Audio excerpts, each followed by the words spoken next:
Today, prosecutors charged 16-year-old Jamir Davis as an adult in that deadly shooting of a family in East St. Louis. He had gotten put out and that he wanted them to give him a place. She wanted them to let him stay with them or whatever. And now they can't be together. It started with love. It ended with 5 caskets. A 74-year-old grandmother gets her first iPhone. She's proud of it. She shows it to everyone. A week later, someone cuts off her thumb to open it. Write that down. Because everything else in this story, the runaway teenagers, the family that never gave up on them, the bullets inside a moving car, all of it happened because 2 people fell for each other, and this family said no. By the end, they'll wish they'd never gone looking, but they didn't know that yet. Nobody did. Welcome back to Crime Beyond the Shadows. To my loyal subscribers, I pray your families stay safe, wherever you are tonight. If you're new here, subscribe, hit that bell, and stay to the end, because this one doesn't end where you think it does. Today, we're going to East St. Louis, Illinois. 5 people, dead, in one day, killed, prosecutors say, by 2 teenagers who were supposed to be the ones in danger. A 15-year-old girl, her 16-year-old boyfriend, and a family who loved her enough to go find her every single time she ran. This time, finding her was the last thing some of them ever did. Stay with me. There's a list involved. There's a stolen gun involved. And there's a father, her father, who's going to look into a camera partway through this story and say something no parent should ever have to say about their own child. Wow. Because she didn't deserve any of this. My mom ultimately died because of her love. Due to the fact that was her grandbaby, she went to try to save and see if she could save. And to get took out like that is like, wow. She just got that iPhone. She barely knew how to work the lock on the front door, let alone doing fingerprinting for an iPhone. She looked just like me. That was my only child. So yeah, that none of this comes easy. To look back at all the lies she told, like to sit down and talk to your child and be like, are you okay? What's wrong? Talk to me. First, you need to understand who this family was before any of this happened. Patricia May, 74, the one everybody called first, the one who'd just gotten a smartphone and was still figuring out the buttons, proud of it, the way grandmothers get proud of small things. Her daughter Cherie, 49, lived close enough to check on her whenever she wanted. Her grandson Devin, 24, was a father too. One daughter, 1 year old, a little girl who's going to grow up on stories instead of memories. Remember that baby. We're coming back to her, and it's going to hurt. Cousins Quentin, 21, and Shania, 25, rounded it out. Close enough that nobody even called them cousins. Just family. And this family had one rule nobody had to say out loud. You show up. Every time. No matter what. That rule is what killed 4 of them. Now, the girl, 15 years old. According to her father, Marcus May, this wasn't her first time running. She'd taken her mom's debit card before. Run off before. Come back before. This family had a routine for this. But this time was different, and here's how they knew. Her mother reported a gun missing, filed a police report, named her own daughter as the suspect. A mother reporting her own child to police, and she had no idea she was actually reporting a murder weapon 3 days before it was used. Sit with that for 1 second before we keep going. The boy with her, 16-year-old Jamir Davis. The family didn't want them together. There was friction, tension, nothing that looked, from the outside, like anything more than a normal, exhausting teenage relationship drama. That's what makes this so hard to accept. It didn't look like the beginning of anything. But according to one relative, Lamarian Smiley, they took them to Jones Park and they fired off in the vehicle. hitting my wife 4 times, killing Quentin and Shania Thompson, and shooting my auntie in the face. She stood over my wife trying to kill her, but they had no more bullets. Y'all wanted to be together. So they wanted to eliminate everybody that had a problem with the situation. Her daughter took the keys from her purse, unlocked the lockbox, and took the firearm. The police were notified as soon as they found out that the firearm was taken. Mental health is a serious thing, and this is crazy. We're aware, we just didn't know when. There was a warning, and it was sitting in plain sight the whole time. So we were aware, Smiley says. We just didn't know when. Read that back. We were aware. We just didn't know when. He says the couple had built a list on Instagram naming the family members they had a problem with. One relative's claim, not confirmed by police, not in any charging document. But it's the detail every outlet keeps circling back to, because if it's true, this wasn't hidden in the dark. It was posted, public, strolled past. Would you have caught it? Be honest. Most people wouldn't. Here's where it turns. Days before July 12th, court records suggest, no exact date confirmed, Cherie May is killed, inside her own apartment. Nobody knows yet. Somewhere, her family is still calling her phone. The first death in this story already happened, and not one person who loved her had any idea. Then July 12th arrives, and this family does what this family always does. They go looking. Patricia and Devin go to check on Cherie. That decision, a grandmother caring enough to check on her granddaughter, puts Patricia in the exact place she'll be killed. She didn't deserve any of this, Marcus May says. My mom ultimately died because of her love. A 74-year-old woman killed for caring. At almost the same moment, across town, the girl's mother and other relatives spot the two runaways on a public transit bus. They pick them up, relieved, the way you are when a missing kid finally turns up safe. They have no idea Cherie is already dead, no idea what Patricia and Devin just walked into, a few miles away. Then the shooting starts. Inside that same car, Quentin Thompson, Shania Thompson, gone. Lamarian Smiley's wife, shot 4 times. She survives. Another relative, shot in the face. She survives too. More violence reported at Jones Park.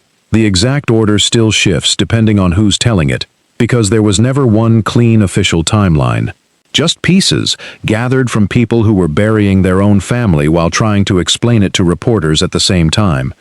A rescue mission became a crime scene in minutes. The court documents in this case name the 16-year-old suspect as J. Meyer Davis of East St. Louis. The charges he's facing include 5 counts of first-degree murder. Those court documents say that Davis even cut off the thumb of the oldest murder victim. We are also getting new insight that the motive for this violence may be focused around a family. I know that he was a great father, a great person, a great man. My granny's someone that's so loved. She's so loved. And it just hurts to see that she was gone like this. It just really hurts so bad. Nobody in that car was ambushed by a stranger. They were sitting next to the 2 people they'd just been relieved to find. And Patricia May, she doesn't survive either. Prosecutors say Davis killed her, then, they allege, cut off her thumb to unlock the phone she'd just learned to use. Let that sit for a second. Then we keep moving, because the investigators had to. Illinois State Police Director Brendan Kelly steps in front of the cameras. 7 shot, 5 dead, 2 expected to live. A reporter asks if the suspects are related to the victims. 3 words. One of them is. That's the... Calling this a mass shooting, even though it happened at multiple different locations, different times. Because they're all related, and because of the definition of what a mass shooting is, and also the proximity, but because of one common connection and the way this has unplayed, it may be appropriate to characterize it as a mass shooting. Line that changes everything. This isn't a stranger who broke in. This is blood. And that kind of grief doesn't get to be simple. You can't just be angry at an outsider when part of what died that day was the family's own sense of safety inside itself. The teens don't get far. Sunday afternoon, Frank Holton State Recreation Area, a park families use for cookouts, 5 miles from the Gateway Arch. Troopers stop the car, both taken into custody. No struggle. Hours, not days. At the same time, a family is finding out, one phone call at a time, exactly how much they'd already lost. Prosecutors later reveal text messages between the two teens. Messages they say prove this was planned, not panic. The mother's stolen gun report becomes the paper trail connecting her daughter to the weapon. 2 police reports, filed days apart for completely different reasons, now sitting in the same case file.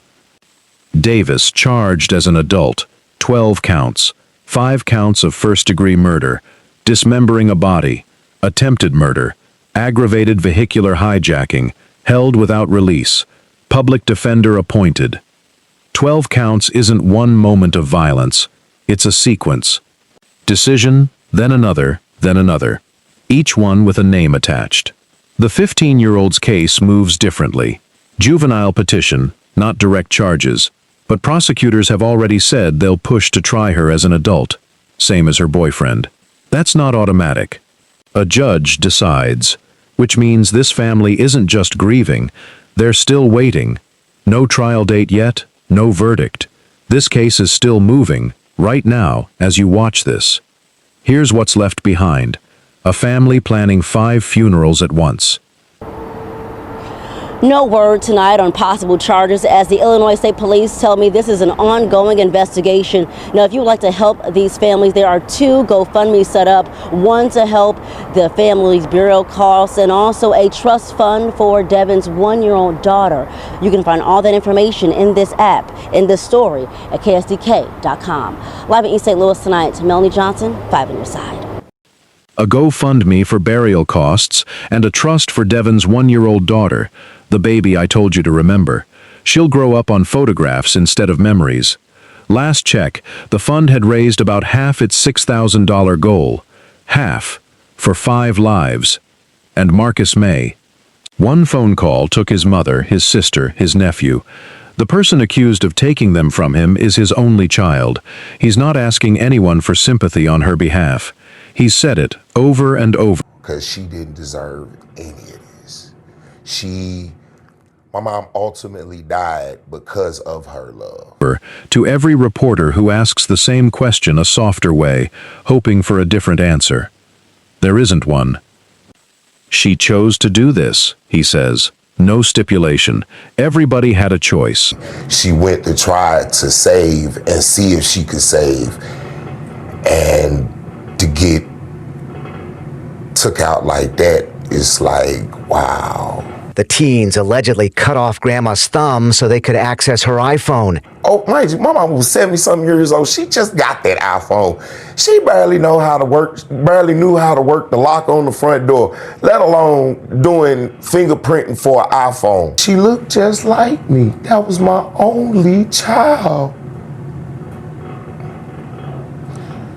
So yeah, that none of this comes easy. To look back at all the lies she told, like to sit down and talk to your child and be like, are you okay? What's wrong? Talk to me. That's not a man who's stopped feeling. That's a man carrying 2 things at once that shouldn't fit in the same chest. Craziest thing, because her phone, which I really hope the state police are able to get into, the other teens that were caught, it was a group of them. It wasn't like it was just him and her. It was a group of them. Like they were their own little group of just. Oh, they were running in a. Yeah. Not gang, but they were running in a group of people. Yeah, just a little group, mind you. I can't say, because I know. Half dozen. It wasn't more than 12, about 6 or 7. And you think anybody else was involved? Had to be. So it was like, it wasn't like him and her, they got together at East Side and they just mastermind. No, it was a group of them. He loves his daughter, and he cannot excuse what she's accused of doing to everyone else he loved.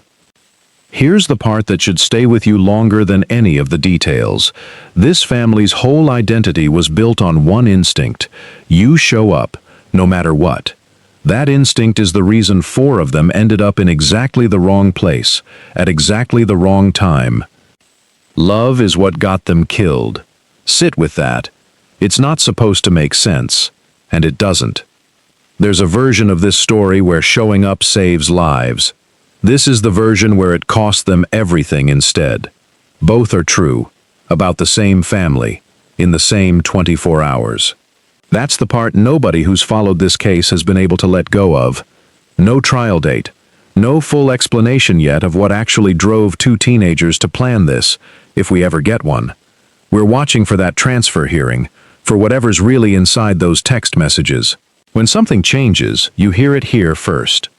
Now, I want to know from you, seriously, when someone you love starts showing warning signs like the ones in this story, at what point does helping them become something you have to walk away from instead? And if that Instagram post crossed your feed before any of this happened, would you have known what you were looking at? Tell me in the comment section. I read every single one on this case. No clean ending here. 2 teenagers in custody, a grandmother, a mother, a son, 2 cousins, gone.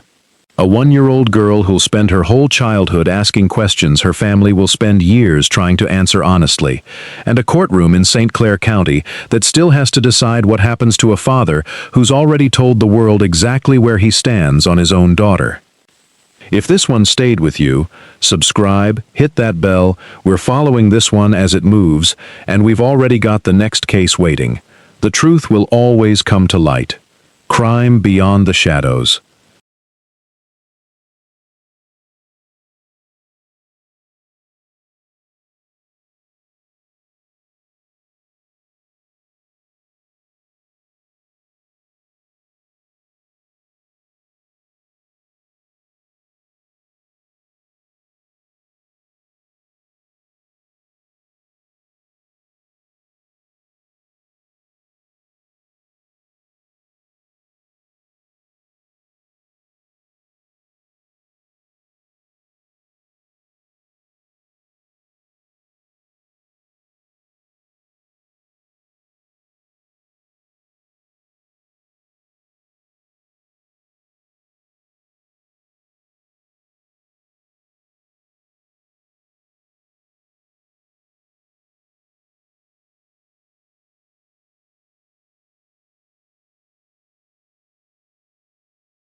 A family filled with emotion after prosecutors say a teenage couple went on a killing spree in East St. Louis. Community leaders now stepping in to help a reeling city heal. Tonight, those 2 teens are facing murder charges after 5 relatives were killed over the weekend. Good evening, I'm Mike Bush. And I'm Kelly Jackson. Today we learned it happened over the teenage couple's forbidden relationship. 5 on your side's Brent Solomon joins us with new reaction from those familiar with the victims and the suspects. Well, today prosecutors charged the 16-year-old boy as an adult. They're working to have that happen for his 15-year-old girlfriend as well. Behind the court cases are devastated families, a mourning community, and organizers fighting to help East St. Louis heal. The violent rampage spanning 3 separate locations Sunday, culminating in a final cold-blooded ambush at Jones Park. The family says it was all fueled by a teenage runaway couple's obsession. There was a list on Instagram that her and the boyfriend made. So we were aware, we just didn't know when. 16-year-old Jameer Davis and his 15-year-old girlfriend are accused of stealing a gun from the girl's mother and going after her family who stood in their way. 5 relatives killed, 2 survived, including the teenage girl's mother. She stood over my wife trying to kill her, but they had no more bullets. Davis now faces 12 felony charges, including first-degree murder, attempted murder, and dismembering a human body. His girlfriend's 20-year-old cousin, Devin May, is one of 3 relatives found shot to death at this home on 39th and Summit. Devin was actually in my program and completed I believe he completed our painting program. And he also was part of our summer youth employment program. He was a very vibrant, happy, friendly, fun young man. He was a joy to have around. Now organizers are planning a weekend event to help the community heal. In light of what happened with all the tragedies that happened over at Sunday, it's called a community healing and conversation event. I'm bringing out mental health therapists. I have support from the Nation of Islam, business owners, and others who are coming out to just give out love, give support. Something those who are grieving say is needed. Mental health is a serious thing, and this is crazy. That community conversation and healing event is scheduled for Saturday from 1 p.m. until 5 p.m. right at the scene of one of those crimes, Samuel Gomper's homes. It's free to the public. It will feature mental health professionals, as you heard, and resources for local youth.